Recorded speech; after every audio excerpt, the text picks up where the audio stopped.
എനിക്ക് പറയാനുള്ളത് ഈ 4 പേരെക്കുറിച്ചാണ്. പെലെ, മറഡോണ, മെസ്സി, റൊണാൾഡോ എന്നിവർ. മരതകങ്ങളെപ്പോലെ തിളങ്ങുന്നവരും ഋതുക്കളെപ്പോലെ മനോഹാരിതയുടേവരും മാനുഷാത പോലെ ഇതിഹാസമുടയവരും തന്നെയല്ലേ അവർ.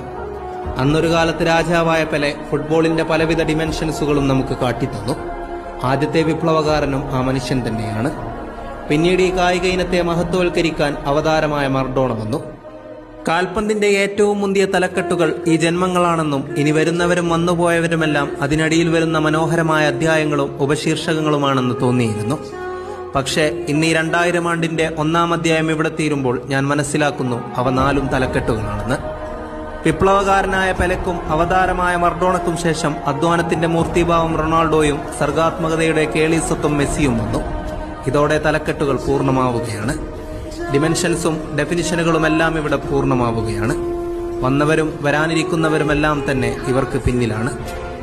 അതെ, മറഡോണയെയും പെലെയെയും കാലം ഒരു നാൾ തള്ളിപ്പറഞ്ഞിട്ടുണ്ട്. ഇന്ന് റൊണാൾഡോയെയും മെസ്സിയെയും ചെയ്യുന്നതുപോലെ അവരോട് നന്ദി കാണിക്കുവാനോ അവരെ സ്നേഹിക്കുവാനോ കഴിഞ്ഞില്ലെങ്കിൽ ഫുട്ബോൾ നമുക്ക് ഒന്നും തന്നെ പകർന്നു തന്നിട്ടില്ലെന്നാണ് അതിനർത്ഥം. ഇന്ന് തങ്ങൾക്കായി മാത്രം ഫുട്ബോൾ ദൈവങ്ങൾ മാറ്റിവെച്ച ആകാശ സാനുക്കളിലെ സിംഹാസനത്തിലിരുന്ന് അവർ പരസ്പരം പന്ത് തട്ടുന്നുണ്ടാകും. ഇവിടെ പന്ത് തട്ടുന്ന ഇളം ബാല്യങ്ങളെ അനുഗ്രഹിക്കുന്നുണ്ടാകും. ഒന്നോർക്കുക, ഒരു യുഗാന്ത്യം നമ്മുടെ തലക്ക് മുകളിൽ നിൽക്കുമ്പോൾ കാൽപന്ത് ചരിത്രത്തിലെ ഏറ്റവും മഹാരഥന്മാരായ ആ 2 പേരെ നാം വേണ്ട വിധത്തിൽ ബഹുമാനിക്കുകയും സ്നേഹിക്കുകയും ചെയ്യുന്നുണ്ടോ? ആരാണ് മികച്ചവനെന്ന് പറഞ്ഞു കളയാൻ ഇനിയും നമുക്ക് സമയമെമ്പാടുമുണ്ടെന്ന് ചിന്തിക്കുന്നുണ്ടോ?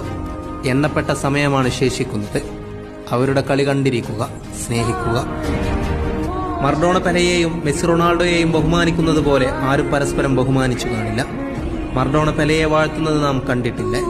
അതുപോലെ തന്നെ പെലെയും ഇത്രമേൽ ബഹുമാനിച്ചിരുന്ന മറ്റൊരു താരമില്ല. മറഡോണയുടെ വേർപാടിന്റെ വാർത്തകൾ അറിഞ്ഞ നേരം പെലെ പറഞ്ഞ വാക്കുകൾ ഞാനിന്നും ഓർക്കുകയാണ്.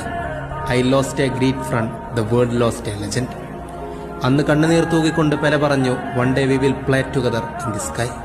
അതെ, അവരിന്നവിടെ സന്തോഷത്തിൽ തന്നെയായിരിക്കും. ഇവർ 4 പേരെയും സൂര്യനെയും ചന്ദ്രനെയും പ്രഭാതത്തെയും പ്രദോഷത്തെയും കൊണ്ട് ഉപമിക്കാൻ കാരണമുണ്ട്. സൂര്യനില്ലാതെ ചന്ദ്രനും പ്രഭാതമില്ലാതെ പ്രദോഷത്തിനും എന്ത് മനോഹാരിതയാണ്, എന്ത് നിലനിൽപ്പാണ്. മറഡോണയ്ക്ക് പിന്നാലെ പെലെയും യാത്ര തിരിച്ചത് അതുകൊണ്ട് തന്നെയായിരിക്കുമല്ലേ? മെസ്സി ഇല്ലാതെ റൊണാൾഡോക്ക് എന്ത് പൂർണ്ണതയാണുള്ളത്? അതുപോലെ തിരിച്ചു. അവരിരുവരും അതിലൂടെ മഹത്വം ആർജിക്കുകയല്ലേ?